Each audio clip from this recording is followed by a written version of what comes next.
किसी ने बड़े ही कमाल की बात कही है, मत करना नजरअंदाज माँ बाप की तकलीफों को। ए मेरे प्यारे, जब ये बिछड़ जाते हैं तो रेशम के तकिए पर भी नींद नहीं आती। जी हाँ दोस्तों, मैं लेकर आया हूँ एक पुत्र और माँ की जबरदस्त इमोशनल स्टोरी, जिसको सुनकर आप अपनी आंखों से आंसू नहीं रोक पाएंगे। और ये कहानी जीवन की सबसे बड़ी सीख देने में सफल होगी, तो ध्यान पूर्वक सुनिएगा। सूरज और सालू दीपावली की खरीदारी करने को हड़बड़ी में थे। पति ने पत्नी से कहा, जल्दी करो, मेरे पास टाइम नहीं है, कहकर कमरे से बाहर निकल गया।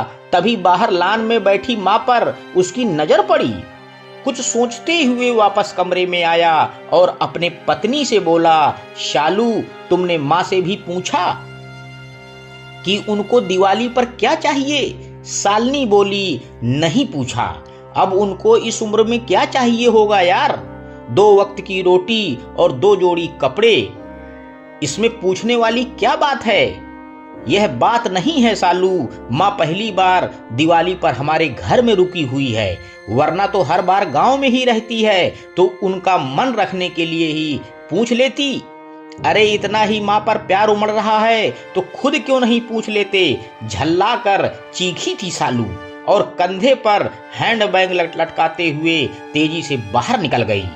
सूरज माँ के पास जाकर बोला, माँ, हम लोग दिवाली की खरीदारी के लिए बाजार जा रहे हैं, आपको कुछ चाहिए तो नहीं? माँ बीच में ही बोल पड़ी, मुझे कुछ नहीं चाहिए बेटा, सोच लो माँ, अगर कुछ चाहिए तो बता दीजिएगा। सूरज के बहुत जोर देने पर माँ बोली, ठीक है, तुम रुको, मैं लिख कर देती हूँ, तुम्हें और बहू को बहुत खरीदारी करनी है, कहीं भूल न जाओ। कहकर सूरज की माँ अपने कमरे में चली गई। कुछ देर बाद बाहर आई और लिस्ट सूरज को थमा दी। सूरज ड्राइविंग सीट पर बैठते हुए बोला, देखा सालू, माँ को भी कुछ चाहिए था पर बोल नहीं रही थी, मेरे जिद करने पर लिस्ट बनाकर दी है। इंसान जब तक जिंदा रहता है रोटी और कपड़े के अलावा भी कुछ और चाहिए होता है। अच्छा बाबा ठीक है, पर पहले मैं अपनी जरूरत का सामान लूंगी, बाद में आप अपनी माँ की लिस्ट देखते रहना, कहकर शालिनी कार से बाहर निकल गई।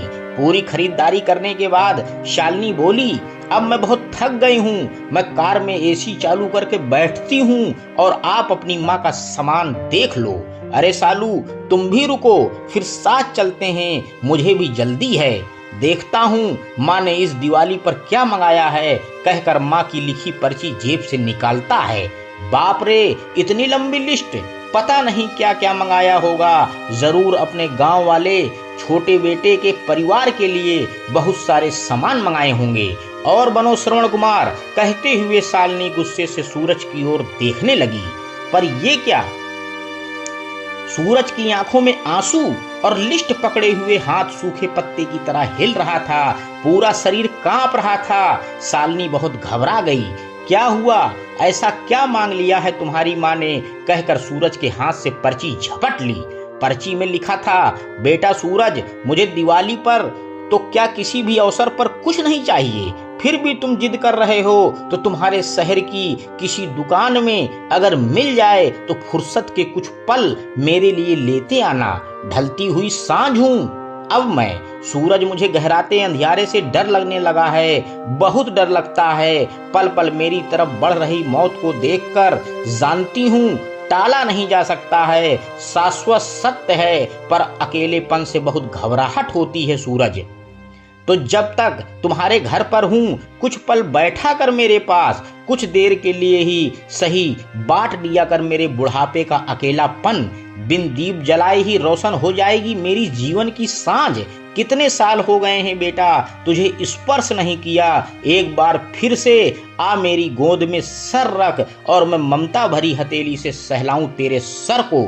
एक बार फिर से इतराए मेरा हृदय, मेरे अपनों को करीब, बहुत करीब पाकर और मुस्कुरा कर मिलूं मौत के गले। क्या पता अगली दिवाली तक रहूं या न रहूं। पर्ची की आखिरी लाइन पढ़ते पढ़ते शालिनी फपक फपक कर रो पड़ी। ऐसी ही होती है माँ। दोस्तों, अपने घर के उन विशाल हृदय वाले लोगों जिनको आप बूढ़े और बुढ़िया की श्रेणी में रखते हैं, वे आपके जीवन के कल्पतरु हैं। उनकी भगवान के बराबर आदर, सम्मान, सेवा, पूजा और देखभाल करें। यकीन मानिए, आपके भी बूढ़े होने के दिन नजदीक ही हैं। उसकी तैयारी आज से ही कर लें, इसमें कोई शक नहीं है। आपके अच्छे बुरे कृत्य देर सवेर आपके ही पास लौटकर आने हैं। अंत में दोस्तों, बस मैं यही कहना चाहता हूं कि जब से लोग बुजुर्गों की इज्जत कम करने लगे, तब से लोग दामन में अपने दुआएं कम और दवाएं ज्यादा भरने लगे। धन्यवाद दोस्तों। मेरे YouTube चैनल को लाइक व सब्सक्राइब करें। आपका दिन शुभ हो।